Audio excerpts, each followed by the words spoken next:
On a mené ce projet en effet sur quasiment 4 années. Donc la maître d'ouvrage est un peu singulière sur ce projet parce qu'on met en place une association qui gère une maison de retraite qui est juste attenante au projet. Donc ce ne sont pas des promoteurs au sens classique du terme et qui avaient un morceau de patrimoine sur leur terrain de la résidence, un patrimoine assez vétuste qui était en location. Et donc ils avaient du coup l'ambition de remettre à niveau, garder ce patrimoine, mais de le remettre à niveau pour qu'il soit digne à être habité. De leur part, c'était un programme immobilier de partir de table rase, quoi, en fait, de raser ce qui préexistait et puis de construire du neuf, quoi. Donc on trouvait ça quand même dommageable d'un trait de repartir à zéro. Les préalables qu'on a posés avec la maîtrise d'ouvrage, c'est de se dire, voilà, on est à 15 minutes à peu près de Nantes, donc desservi par le TER, donc plutôt une situation urbaine intéressante. Très bien. Ici, j'ai vendu directement la voiture en arrivant. Ma petite fille et puis ma fille, et chacun leur tour, ils m'emmenaient en course différemment.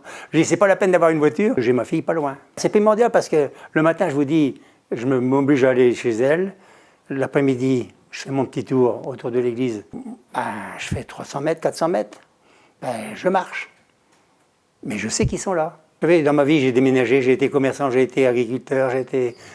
Alors, les enfants, ils étaient habitués, ils partaient comme moi, et avec moi. On partait tous les 2 ans, disons.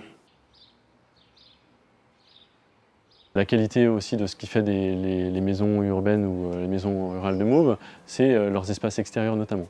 Donc, au travers de cette imbrication et de cette forme de densité relative, on va dire, des logements, il est important que l'on restitue moins des prolongements extérieurs à ces logements. Donc chacun logement a des espaces extérieurs directs depuis son espace de vie, et en même temps ils sont très tenus. C'est-à-dire qu'on a des espaces qui font entre 12 et 15 mètres carrés, pas plus. Donc on sait y mettre une table, on sait y déjeuner, mais par contre voilà, on ne joue pas forcément au ballon.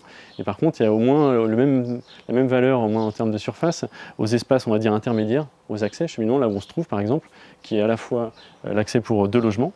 Donc ça permet aussi, pour nous c'est des espaces importants, ces espaces intermédiaires parce qu'ils permettent la rencontre. Ils permettent une forme de sociabilisation entre logements et en même temps, depuis la rue, il y a un mur mouchardier qui filtre cette intimité entre ce cœur de logement et jusqu'à la partie la plus privative, terrasse, au logement. Quand on est tout seul, on aime bien être chez soi, tranquille, mais malgré tout, ça a une importance. D'entendre des enfants crier, d'entendre des enfants partir à l'école,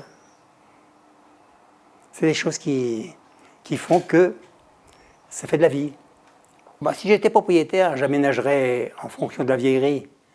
Je dis la vieillerie parce que la vieillesse, mais la vieillerie d'abord. Parce que il y a des choses qu'on ne fait plus, il y a des choses qu'on fait moins. Donc on aménage. Comme là, avant, j'avais une baignoire, je prenais un bain de temps en temps, mais je préfère avoir une douche. Des choses comme ça, c'est pas grand-chose, mais c'est primordial dans la vie.